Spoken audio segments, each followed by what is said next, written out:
Hi friends and families. இன்றைக்கி நம்ம பார்க்க போகிற ரெசிபி பார்த்திங்கன்னா அரைக்கீரை குழம்பு. அதுக்கு தேவையான இன்க்ரீடியன்ட் பார்த்திங்கன்னா துவரம்பருப்பு கொஞ்சம் எடுத்துக்கோங்க, வெங்காயம், தக்காளி, பச்சை மிளகாய், கொஞ்சம் பூண்டு மட்டும் எடுத்துக்கோங்க. இப்போது குக்கர் எடுத்துக்கிட்டு அதில் ஃபஸ்ட்டு நம்ம கழுவி ஊற வச்சுருக்க துவரம்பருப்பு சேர்த்துக்கோங்க. இப்போ வெங்காயத்தை ஆட் பண்ணிக்கோங்க, தக்காளி, அது மட்டும் இல்லாமல் இப்போ நம்ம எடுத்து வச்சுருக்க பூண்டு, பச்சை மிளகாய் எல்லாத்தையும் ஒன்றா சேர்த்துக்கோங்க. இப்போது அது வேகிறதுக்கு தேவையான அளவு கல்லுப்பு போட்டுக்கோங்க, கொஞ்சமாக மஞ்சத்தூள் சேர்த்துக்கோங்க. இப்போது பருப்பு வேகிற அளவுக்கு தண்ணி சேர்த்துக்கலாம். தண்ணி ரொம்ப சேர்க்க தேவையில்லை, ஏன்னா கீரை குழம்புன்றதுனால நம்மளுக்கு அளவான தண்ணி வைக்கணும். இப்போ குக்கரை மூடி நம்ம விசில் போட்டுடலாம்.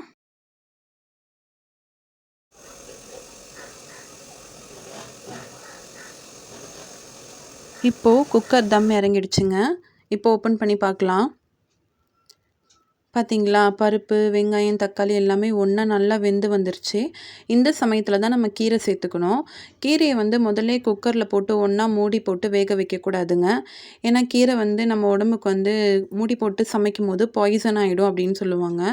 ஸோ எப்போவுமே கீரை வகைகளை செய்யும் போது ஃபஸ்ட்டு மூடி போடாமல் செய்ய பழகுங்க. இப்போ கீரையோட கொஞ்சமாக புளி சேர்த்துக்கோங்க.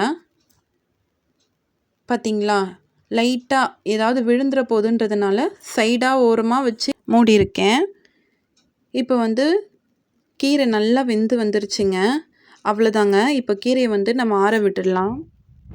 இப்போ நம்மளுக்கு கீரை குழம்புக்கு எப்போவுமே சைட் டிஷ் பார்த்திங்கன்னா கொஞ்சம் காரசாரமாக இருந்தால் நல்லாயிருக்கும்.